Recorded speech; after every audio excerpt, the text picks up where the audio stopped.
Hello students, welcome in ECC coaching classes. मैं रामराज योगी।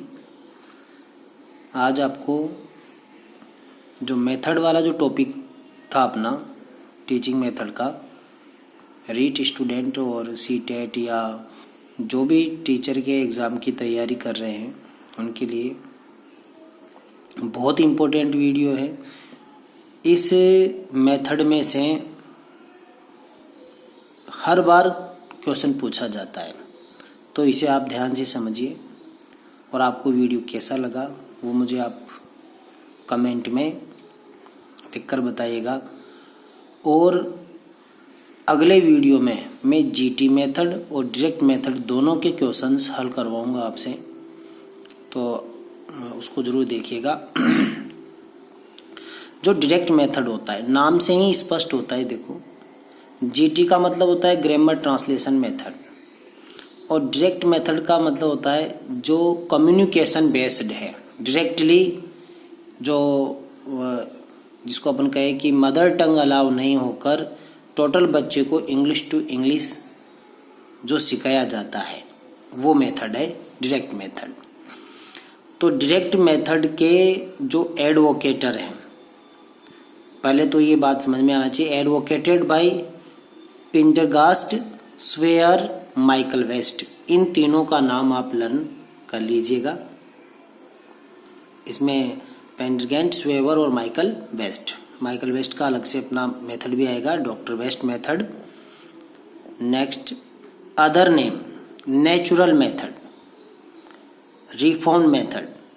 Natural method क्योंकि बच्चे को नेचुरल तरीके से सिखाया जाता है, इस वजह से इसे नेचुरल मेथड कहते हैं। रिफॉर्म्ड मेथड इसलिए कहते हैं क्योंकि ये डायरेक्ट मेथड के अंदर जो कमियां थी उसको रिफॉर्म करता है। ठीक है ना। उसमें अपन ने उसकी डिमेरिट्स क्या थी कि उसमें स्पीकिंग पर ध्यान नहीं दिया जाता, और स्पीकिंग पर ध्यान नहीं दिया जाता, इस वजह से इस मेथड में उसको रिफॉर्म किया गया है, इसलिए इसका नाम रिफॉर्म्ड मेथड भी है। तो क्वेश्चन आ सकता है कि which method is known as reformed method, तो अपना आंसर हो जाएगा डायरेक्ट मेथड। और कई बार पूछा गया है कि which method is known as natural method, तो क्या हो जाएगा डायरेक्ट मेथड। ओरिजिनेटेड, इसका उद्भव कहाँ हुआ, ये उत्पन्न कहाँ हुआ, इन फ्रांस 1901 में, मतलब 1901 में फ्रांस में बना। इसके जो प्रिंसिपल बने थे वो जर्मनी में बने थे। प्रिंसिपल जो इसके सिद्धांत बने वो जर्मनी में बने हैं, और इसका उद्भव जो हुआ वो फ्रांस में हुआ। अगेंस्ट, किसके अगेंस्ट में बना, ये ट्रांसलेशन मेथड के अगेंस्ट में ये लाया गया। अपन ने पढ़ा है कि ओल्ड मेथड जो ट्रांसलेशन मेथड है उसको रिफॉर्म करके क्या बनाया गया, डायरेक्ट मेथड बनाया गया। उसमें कंपैरिजन करते हुए चले अपन, यूनिट ऑफ टीचिंग या स्पीच, उसमें वर्ड थी, इसमें सेंटेंस है। मेथड, इनडायरेक्टिव मेथड, आगमन विधि से, आगमन और निगमन, एक तो डिडक्टिव होती है, एक तो डिडक्टिव मेथड होता है, दूसरा होता है इनडिडक्टिव। अब उसमें क्या होता है, पहले रूल पढ़ाया जाता है डिडक्टिव में, और उसके बाद एग्जाम्पल दिया जाता है। और इनडिडक्टिव में पहले एग्जाम्पल दिया जाता है, उसके बाद उसकी डेफिनेशन बताई जाती है या रूल बताया जाता है।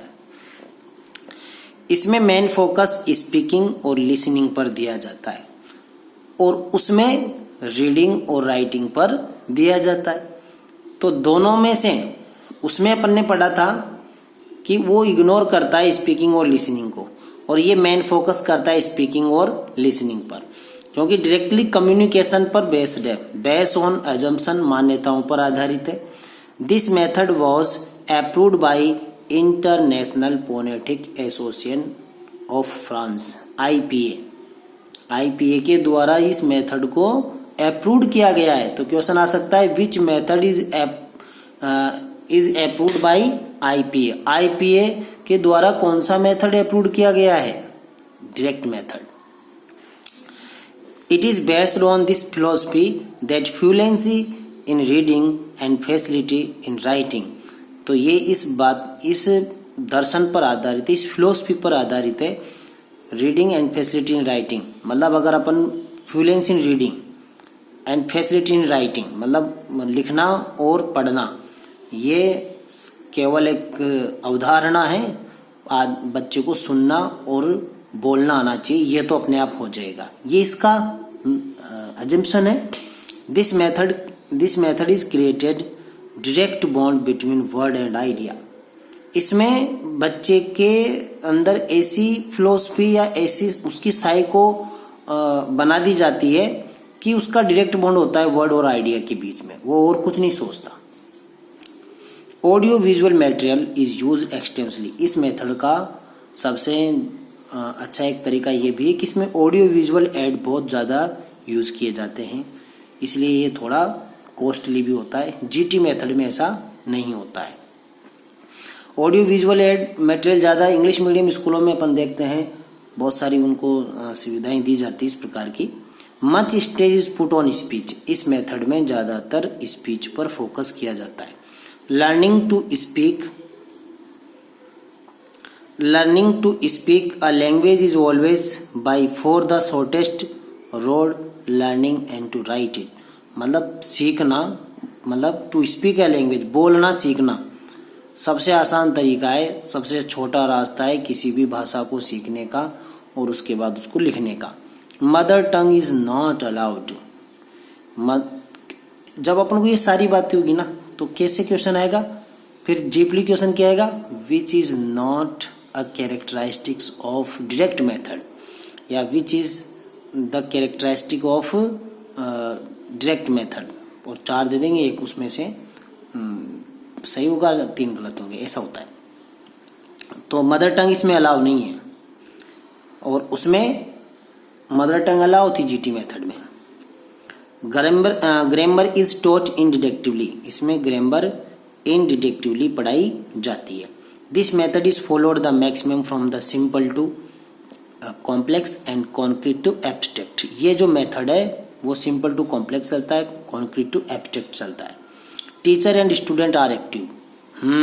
ये बहुत इंपॉर्टेंट बात है, teacher and students are active. उस मेथड में कौन एक्टिव था? उसमें टीचर एक्टिव था और स्टूडेंट पैसिव लिसनर थे।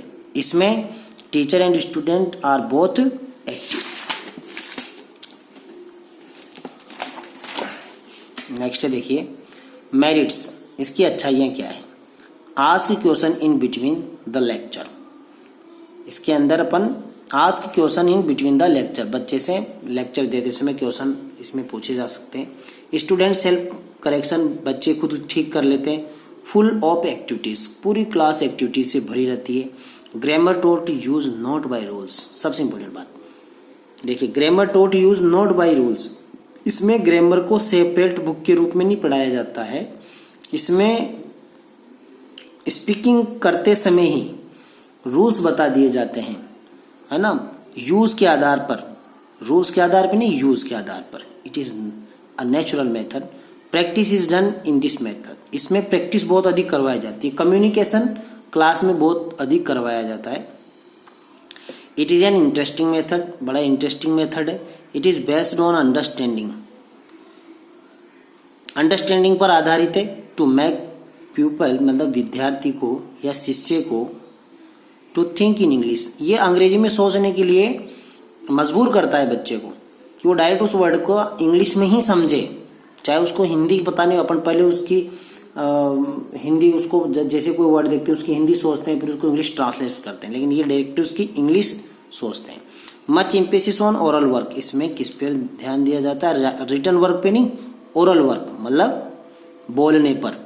Listening and speaking skill develop. इसमें सुनने और बोलने की स्किल डेवलप होती है। राइटिंग और जो आपकी रीडिंग की स्किल है वो इग्नोर की जाती है। It makes easy the study of literature. बहुत इंपॉर्टेंट बात है, लिटरेचर वाले स्टूडेंट को ये ज़्यादा बेनिफिशियल साबित होती है, ज़्यादा उनके लिए आसान साबित हो जाती है। डिमेरिट्स क्या है इसकी?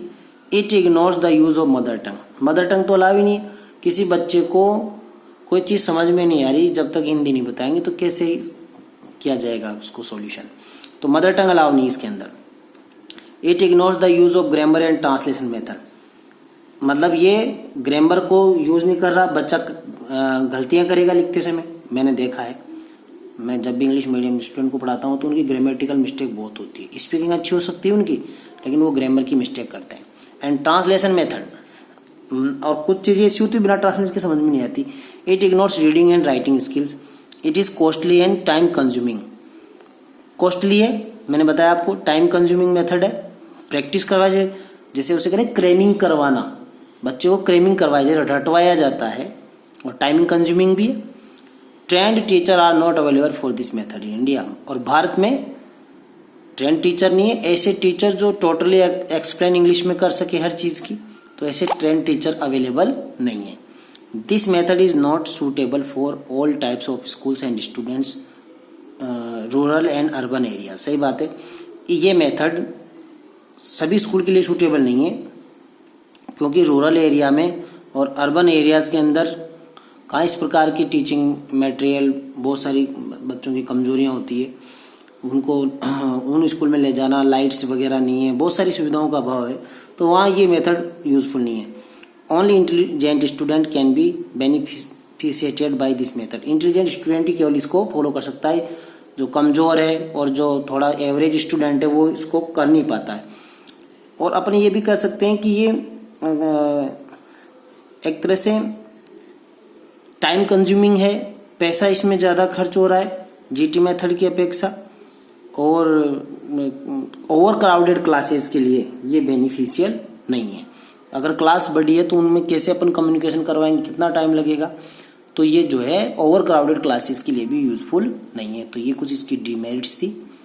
तो आपको वीडियो कैसा लगा? अगला वीडियो में इसके दोनों मेथड के कुछ क्वेश्चंस आपको हल करवाऊंगा, और उसके बाद अपन नेक्स्ट मेथड पढ़ेंगे। Okay, bye, good day, take care.